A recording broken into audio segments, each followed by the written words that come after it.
Hey, yeah, oh, oh, oh, yeah.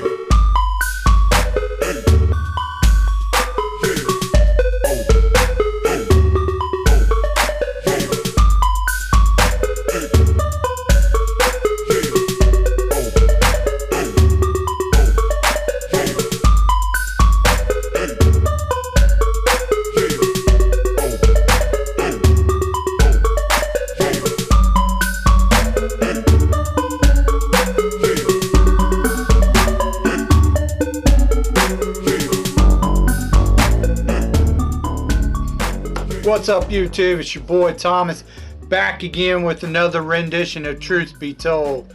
Now,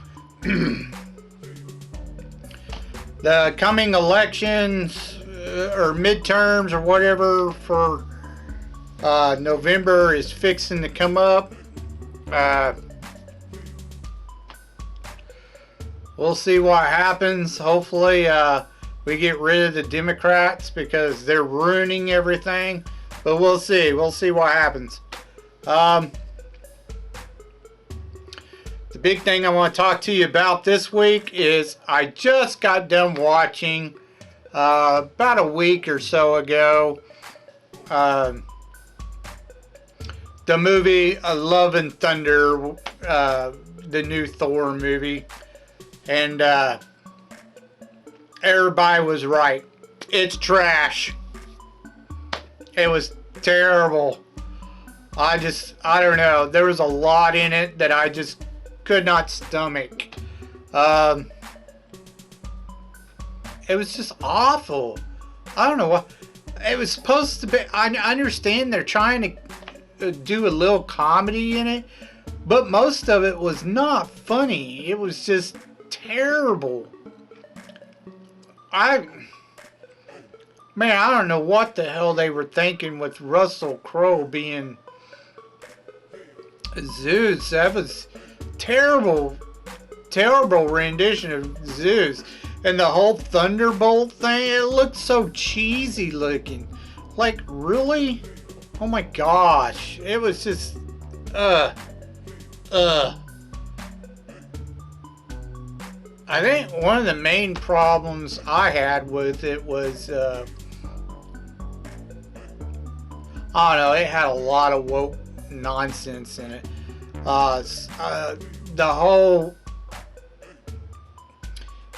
Okay, basically, you know, most people know how this go down. Most people has already seen the movie. Some may have not. It took me a while to watch it because I knew it wasn't going to be that good anyway. I went ahead and watched it anyway. Finally got around to watching it.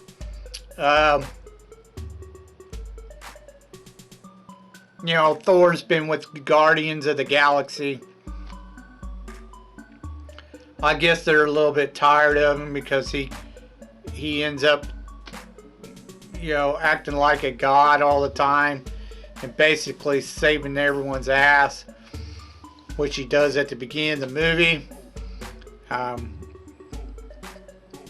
he does it like no big deal, like it's not a thing, and the others just sit there and watch him do it like they don't do anything. And he tells them he finally decides he's gonna take off now. He's gonna find his own path, kind of crap, blah blah blah, yada yada yada. He's got to find himself, bullshit. So they're glad he's gone. He goes back to Earth,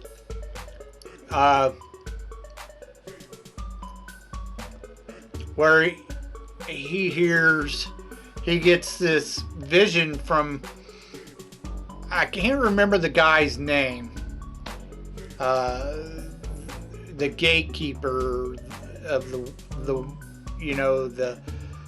worm, universal worm or whatever. They can travel to different places in. Anyways, he hears from that guy's son, that there's a bad guy in town trying to hurt them all. So he ends up showing on Earth, and of course he runs into his ex, which is Natalie Portman. She's dying of cancer, supposedly. And somehow the hammer forms itself back together from pieces and basically makes her like a clone of Thor, you know. It's not really Thor. She's a clone. You know, it's like a temporary thing.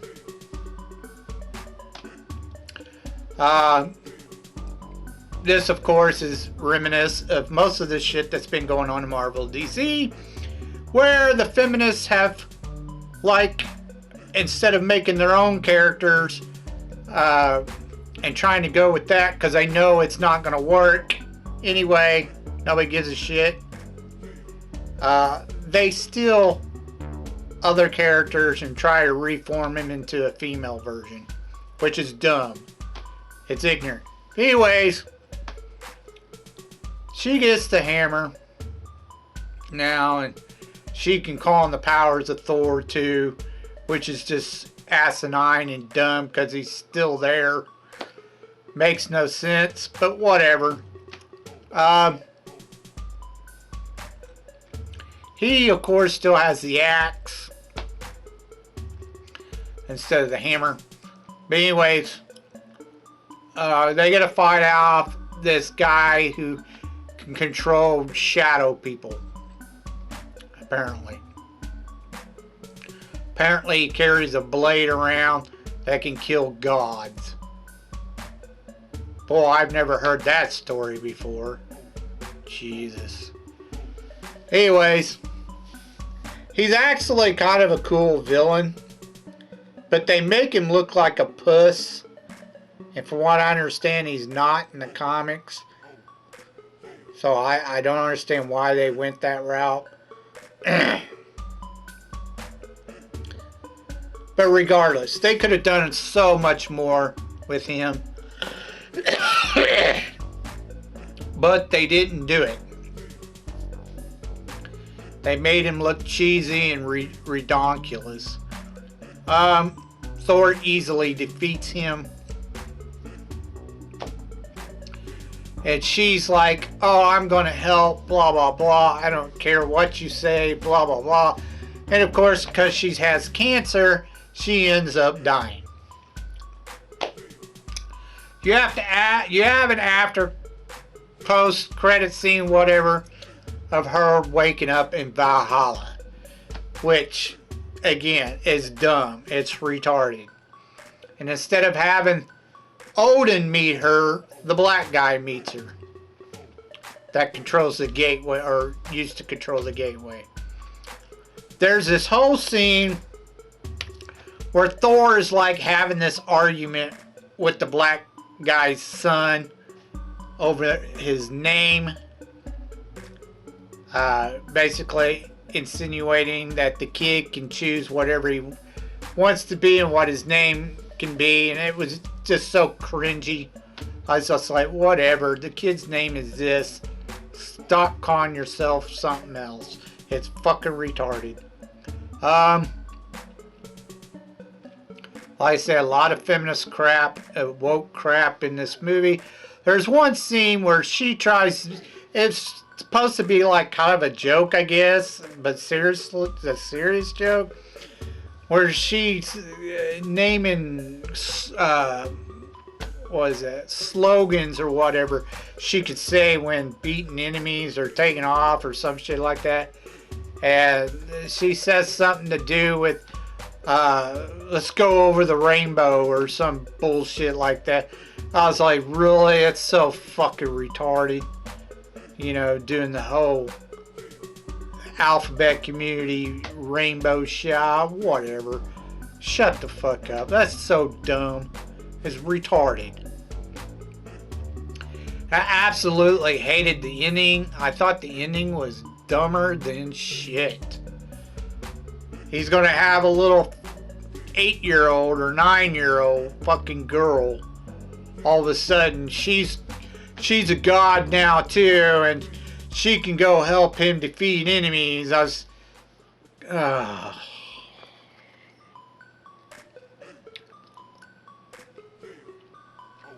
Don't even get me started on the alphabet community crap when the rock guy goes, oh, it takes 2 guys to make one of us, blah, blah, blah. We gotta go bang in the lava pit of a volcano or some shit.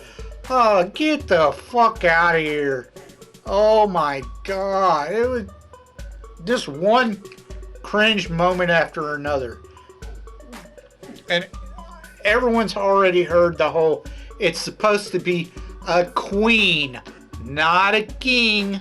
It's not a King Valkyrie, it's a Queen Valkyrie. Oh my God. Disney is retarded. Disney and Marvel have gone full on retarded. Anyways, you could literally skip this particular movie if you're watching the Thor movies. You don't need to watch this because it absolutely has nothing to do with the rest of it. It's dumb. It's really dumb. I say 2 thumbs down. It was absolutely shithole of a movie. I do not recommend it at all. It was terrible. God awful. Anyways. Moving on. Let's get on to your B-movie reviews. Then I dash away from Popo. Yeah, sex around my graduate with my dodo. But I keep a 40, they don't know, no. Alright, movieaholics, let's get on to your B-movie reviews. This week is supposed to be Action Week.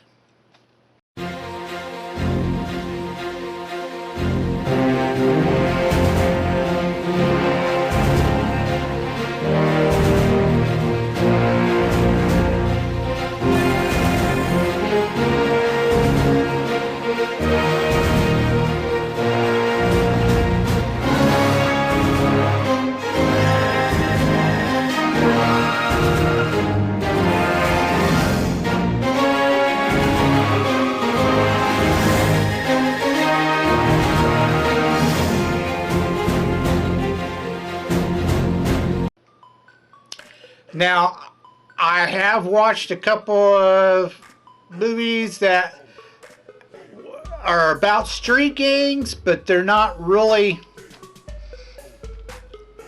too much action in it. Like, they have a little bit of action, like scuffles and brawls, but not really big action. Like, the first one's more of a drama, and the other one's more of a kind of crime thriller.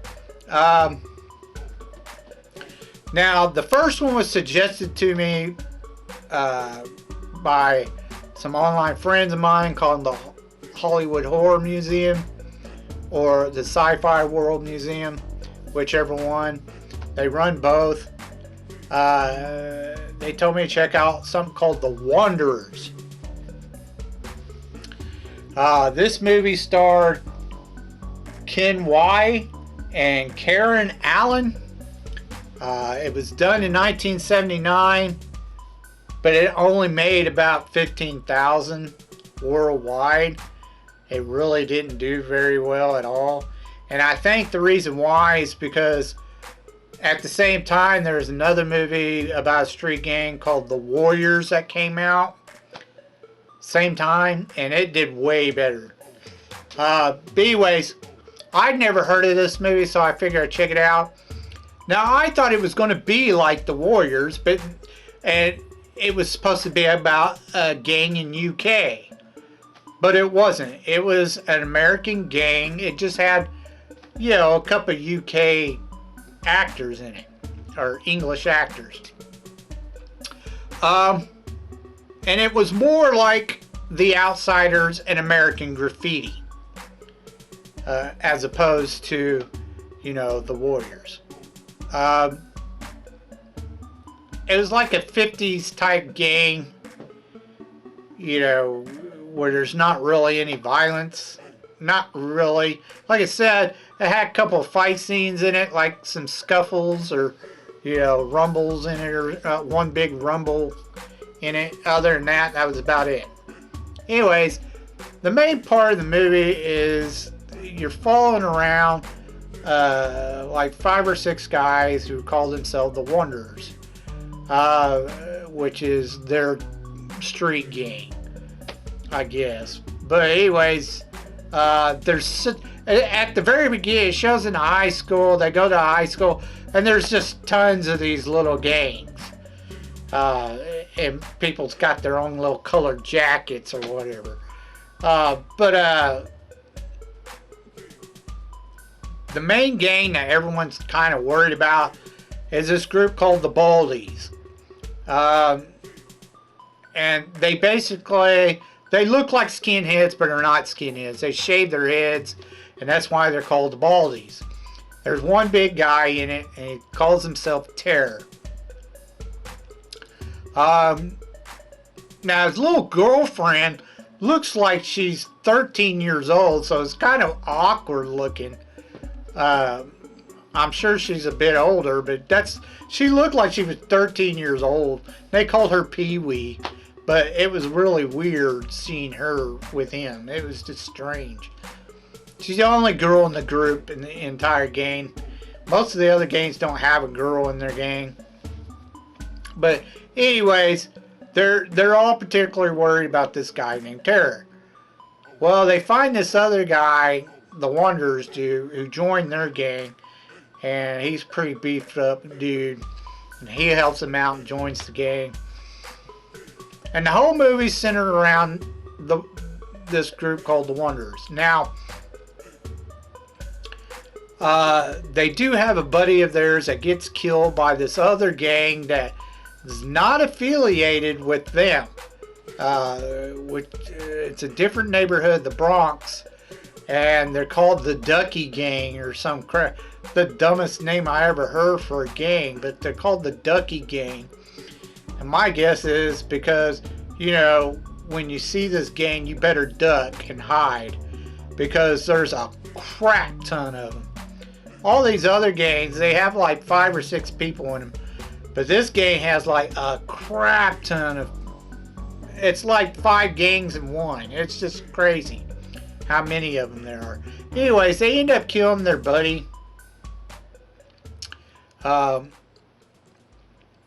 then they kind of get in a rival with this black gang, but instead of, you know, beating it out, they decide to do this football thing because they got some adults involved and they want to bet on them. So they're having this little football game. The Ducky Gang shows up. They get in this big old brawl, and some of the other gangs from the neighborhood join them, including like I'm not sure if they're Japanese or Chinese gang, but they join them too. It's a big, huge brawl. But anyways, at the end, a couple of the guys leave the gang, head for a different part of New York, or I think New Jersey or something. And one guy, the main guy, Richie, he stays to marry a Italian girl that he knocked up because her dad basically tells him that's what you're going to do, the right thing, and marry her. Even though he was kind of attracted to this other girl, Karen Allen, but that didn't pan out. And that's pretty much the end of the movie. It was okay. There was like maybe 1 or 2 funny scenes in it. I mean, it was comical, but it wasn't really like funny. Like I said, they just had a couple brawls in the movie. It was, you know, a couple fist fight. Well, they had some baseball bats and shit like that too, but no guns or anything like that. I think street gang movies got retarded once it got into the 90s and they started bringing guns into the street gang crap. It just got dumb. You know, if you can't handle your business with your fists, you know, then as far as I'm concerned, you're a pussy if you have to use a gun. But whatever. Anyways, that's the way I looked at it back then. If you had to bring a gun, you're a pussy. But it was okay for what it was. If you're into that kind of drama, it just seemed really long and drawn out. It was almost a 3-hour movie. It's 2 hours and something long. It was a little drug out. Like I said, it's okay. Wasn't horrible, but it wasn't great either, I didn't think. I gave it a thumbs up and a thumbs down. It was alright. If you want a street game movie, watch the #1 street game movie. That's The Warriors, even though nowadays it's kind of cheesy looking. Back then it wasn't at the time. And it's actually kind of cool concept. So, you know, with all the different New York gangs. It was pretty neat. Anyways, moving on to the second street gang movie. And this one's more of a thriller, crime type movie. It's called Class of 1984. And it was done in 1982. And it made about 7 million worldwide. Now, it's kind of ironic it's called Class of 1984 when it was made in 1982. It's kind of silly. At the very beginning of the movie, it's going to tell you it's based on a true story. There's only one thing in the entire movie that's actually based on a true story. At the very beginning of the movie, you see Roddy McDowell's character bringing a gun to school. There was a newspaper report that the writer said that he caught his eye about, you know, a teacher bringing a gun to school. That's the entire true story. What's based on a true story of the entire movie. The only thing. Anyways, this movie starred Perry King, Lisa Langlis, Roddy McDowell was in it. Even Michael J. Fox was in this when he was really young. He said he was about 20 years old at the time, so. And no one believed him because he's so tiny. Anyways, basically you have a teacher who comes to school. He's not a substitute. He's a new teacher. He comes to school, and then you have this local street gang, punk kids in the school who start harassing, torturing him, basically. And you get several confrontations between them. Now, they've been doing it for a long time, and no one's really done anything to him. But they go a little... The leader of the gang kind of gets a little psycho. And starts doing some killing, so... Or pretty much threatening to kill kind of shit, and it gets really bad. They're getting really violent towards the end.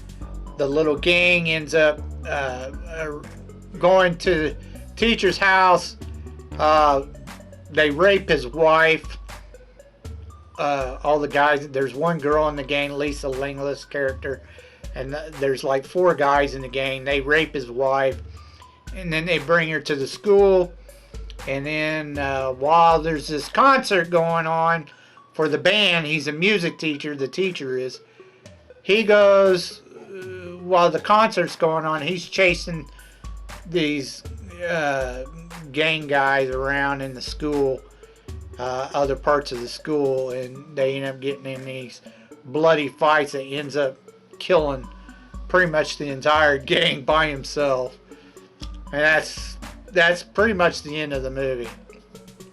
Now, you know, basically they were trying to show that, you know, there was gang violence. There's some of these gangs are getting out of control in the 80s. But there are a couple sequels to this movie as well. However, they changed it. The plots were more sci-fi because now the teachers are robots. There are 2 sequels, but it deals with teachers being robots or androids trying to control the students. It really doesn't pertain anything to this first movie. Now, the kids in the movie, they looked really cheesy looking, and they didn't look like any kind of street gang to me. It just looked like some punk rockers that just were bad apples in the school. And it's kind of funny because, like, they made it to where it was an all-white gang. Like, it was all white people. The only white gangs I ever remember in the 80s, even including into the 90s, even from the 70s, they were mainly biker gangs. The only problems they had with street gangs or so was either skinheads or biker gangs, if they were all white. And you didn't hear too much about the biker gangs, even though they were around. The skinheads, you know, you heard once in a great while there was a skinhead group, but otherwise there really wasn't any real major street gangs with white people in. That really didn't start happening until you got all the blacks and Latinos doing their street gang shit and using guns and crap. So you have more street gangs that were made of blacks and Latinos, not white guys. There might have been some Chinese gangs in like Chinatown or some crap like that too, but you know, you didn't really hear a whole lot about them kind of gangs. So it was kind of silly to me that you have punk rockers trying to be like this street gang or whatever, because I didn't see that in urban neighborhoods, and I'm an 80s kid, so I'm telling you, you didn't see that kind of crap. So it was kind of weird and a little silly. But whatever. It was still entertaining. Do I recommend this movie if you're looking for street gang movies? Sure, 2 thumbs up. It was 80s cheese, but it was pretty good for what it was. It wasn't a bad flick, to be honest. And they thought, all the actors thought it was going to be terrible, and it turned out to be a success, you know, a cult classic. So it's kind of funny that actors and writers kind of feel that way about their own films sometimes, and then they turn out to be like major hits. So anyways, it is what it is. I highly recommend it. It's a great movie. Wasn't bad. And this is the first time I ever watched it, even though I knew about it. I'd never seen it before. It wasn't bad.